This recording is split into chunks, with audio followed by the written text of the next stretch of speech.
الشيطان الرجيم بسم الله الرحمن الرحيم شهر رمضان الذي أنزل فيه القرآن هدى للناس وبينات من الهدى والفرقان فمن شهد منكم الشهر فليصم ومن كان مريضا أو على سفر فعدة من أيام أخر يريد الله بكم اليسر ولا يريد بكم العسر ولتكملوا العدة ولتكبروا الله على ما هداكم ولعلكم تشكرون صدق الله العظيم سورة البقرہ آیت نمبر 185 شہر رمضان الذی رمضان کا مہینہ وہ ہے انزل فیہ القرآن جس میں قرآن اتارا گیا ھدی للناس جو لوگوں کے لیے ہدایت ہے وبینات من الہدی والفرقان اور ہدایت کے دلائل ہیں حق و باطل میں فرق کرنے والی کتاب ہے فمن شہد منکم الشہر فلیصم جو بندہ تم میں سے یہ مہینہ پائے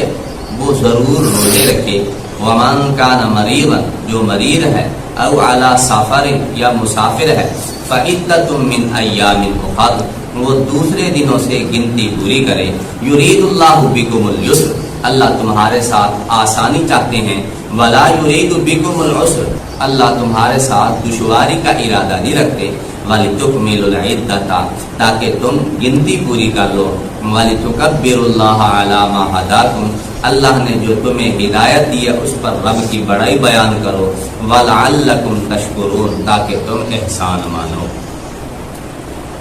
اس آیت مبارکہ کے اندر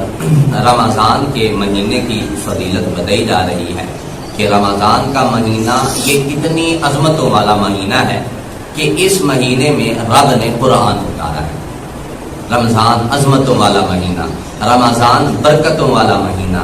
رمضان کو دوسرے مہینوں سے اسی طرح نسبت ہے جس طرح سال کے 4 موسم ہیں، ایک موسم میں بہار ہوتا ہے رمضان بقیہ مہینوں کے نسبت یہ بہار کا موسم۔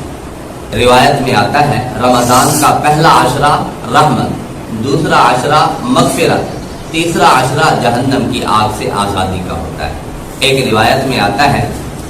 جو روزہ دار ہوتا ہے اس کو اللہ 2 خوشیاں دیتے ہیں، ایک افطار کے وقت اور ایک جب رب سے ملاقات کرے گا اس وقت اللہ اس کو خوشی دیتے ہیں۔ تو اللہ فرماتے ہیں یہ وہ مہینہ ہے جس میں قرآن اتارا گیا،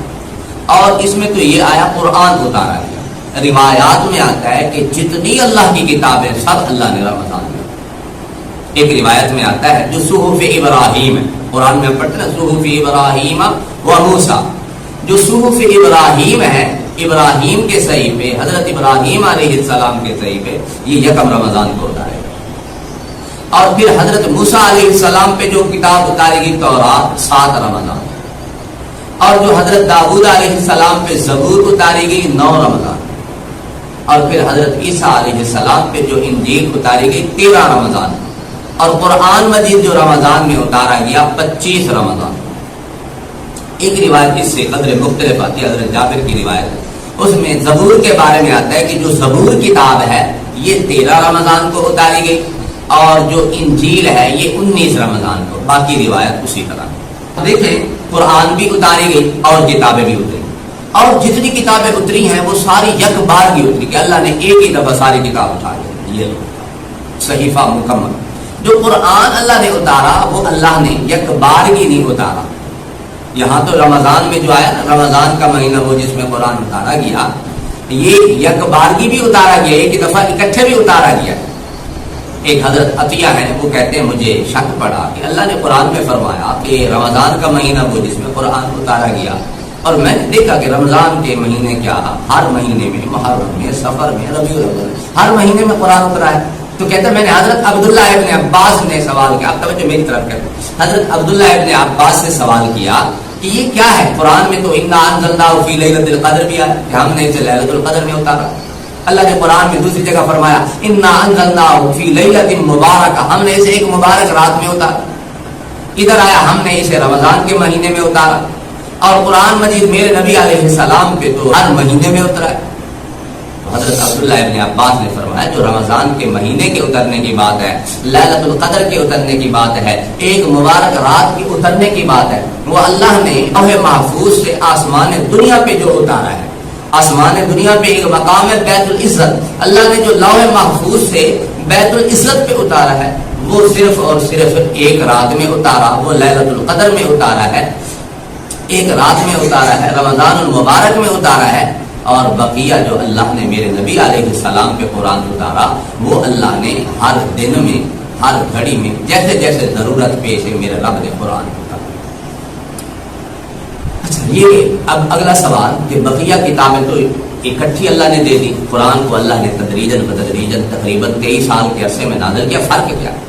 علماء نے بڑا پیارا فرق لکھا ہے کہ حضور علیہ السلام کی اس میں عظمت کی دلیل ہے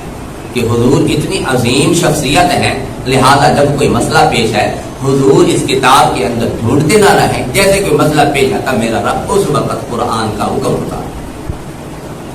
اور اس میں یہ بھی حکمت بتائی ہے کہ جب دو رسولوں کا لقاء ہوتا ہے، حضرت ابراہیم علیہ السلام یہ بھی اللہ کے رسول ہیں، قاصد ہیں، اللہ بھیجتا ہے، میرے نبی علیہ السلام بھی اللہ کے رسول ہیں۔ حضرت ابراہیم بقیہ کے پاس تو صرف ایک دفعہ آئے کتاب دے کے، میرے نبی علیہ السلام کے پاس ہر وقت آ رہے ہیں، ہر موڑ پہ پہنچ رہے ہیں، قرآن کی ایک آیت، ایک لفظ، ایک صورت، قرآن کا ایک لفظ جو بھی اتر رہا ہے حضرت ابراہیم پہنچ کے لا رہے ہیں، حضور تک پہنچا رہے ہیں۔ کہتے ہیں جب دو رسولوں کی ملاقات ہوتی، انبیاء کے مدارج میں ترقی، میرے نبی کو اللہ نے چونکہ ترقی بے حد دینی تھی، بہت زیادہ دینی تھی، اس لیے اللہ بار بار حضرت ابراہیم کو بھیج رہے ہیں حضور کے پاس پہنچ۔ تو اس میں یہ حکمت تھی، اس حکمت کی وجہ سے اللہ نے قرآن مجید کو، اور جو بقیہ کتابیں تھیں وہ تو اللہ کے علم میں تھیں کہ انہوں نے قیامت تک کے لیے نہیں رہنا،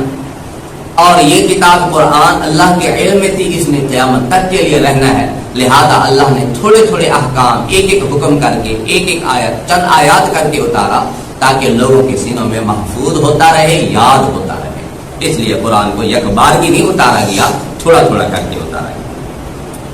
اب اللہ نے یہ کہا رمضان کا مہینہ وہ جس میں قرآن اتارا گیا جو لوگوں کے لیے ہدایت، قرآن واقعتاً لوگوں کے لیے ہدایت، بیت اللہ لوگوں کے لیے ہدایت، میرے نبی علیہ السلام کی ذات بابرکات لوگوں کے لیے ہدایت، قرآن بھی لوگوں کے لیے ہدایت ہے، لیکن ہدایت کس کے لیے؟ جو قرآن کے حقوق پورے کرتے ہیں،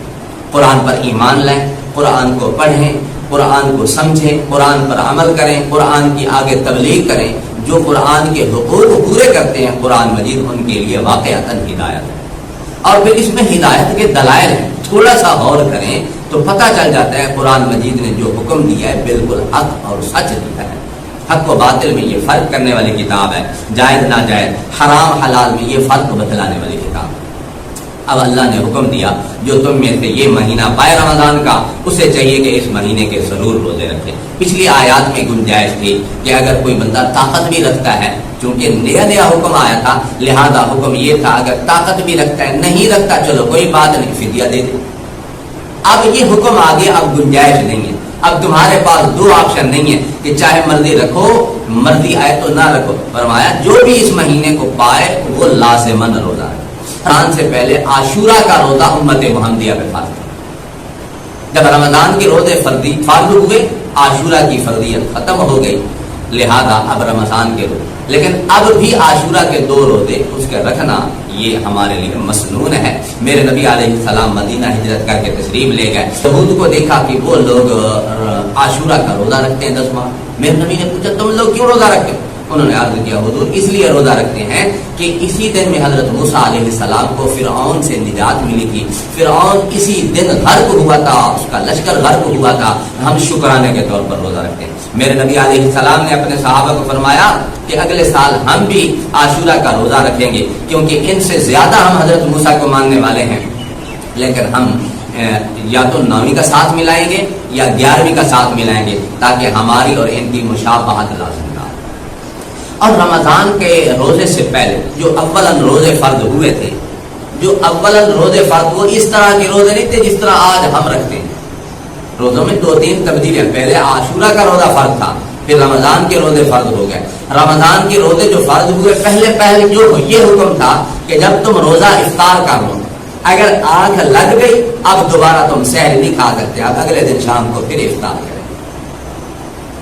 اور یہ بھی تھا کہ عشاء کے بعد نماز پڑھ کے ان کا روزہ اگلا شروع ہو جاتا تھا، عشاء کی نماز کے بعد، اور اگر سو گئے سونے کے بعد ان کے لیے اب کھانا پینا حرام ہوتا تھا، لہذا اب ان کا روزہ شروع ہو جاتا تھا۔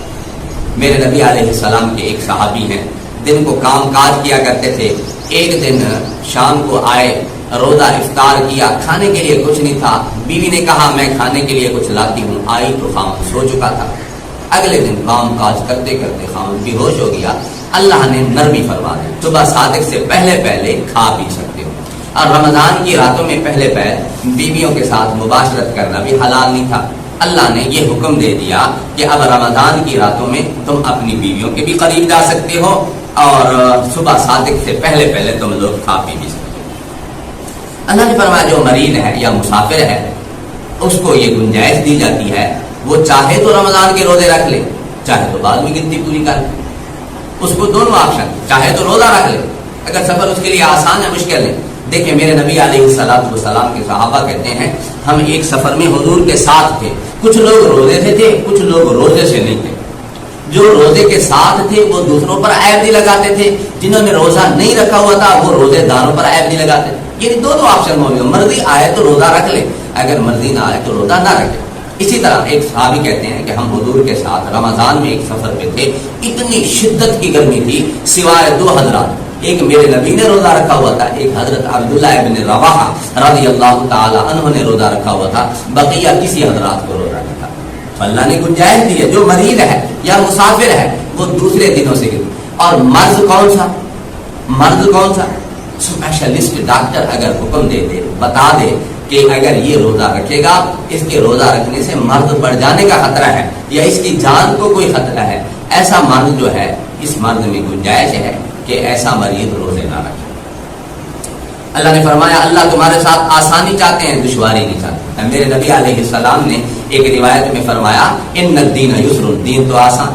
میرے نبی علیہ السلام نے ایک روایت میں فرمایا تمہارے دین کی سب سے بڑی خوبی یہ ہے کہ اس کا آسان ہونا ہے، یہ دین سب سے زیادہ آسان ہے۔ اللہ نے قرآن میں دوسری جگہ پہ فرمایا لا یکلف اللہ نفسا الا وسعها، اللہ کسی انسان کو طاقت سے زیادہ مکلف نہیں بناتے۔ اللہ نے قرآن میں جو احکام دیے ہیں یہ ہماری طاقت سے زیادہ ہم پہ بوجھ نہیں۔ اللہ نے جو حکم دیا ہے گویا اللہ نے ہمیں بنایا ہی اس لیے کہ ہم اس حکم کو پورا کر سکتے ہیں۔ تو اللہ نے فرمایا اللہ تمہارے ساتھ آسانی چاہتے ہیں، اللہ تمہارے ساتھ دشواری نہیں چاہتے۔ اللہ اگر مریض پہ مسافر پہ بھی روزہ لازم کر دیتے اس پہ دشواری تھی۔ اللہ نے فرمایا تاکہ تم گنتی پوری کرو اور اللہ کی بڑائی بیان کرو اس بات پہ کہ اللہ نے تمہیں ہدایت دی، تاکہ تم رب کے شکر گزار بندے بنو، احسان مانو۔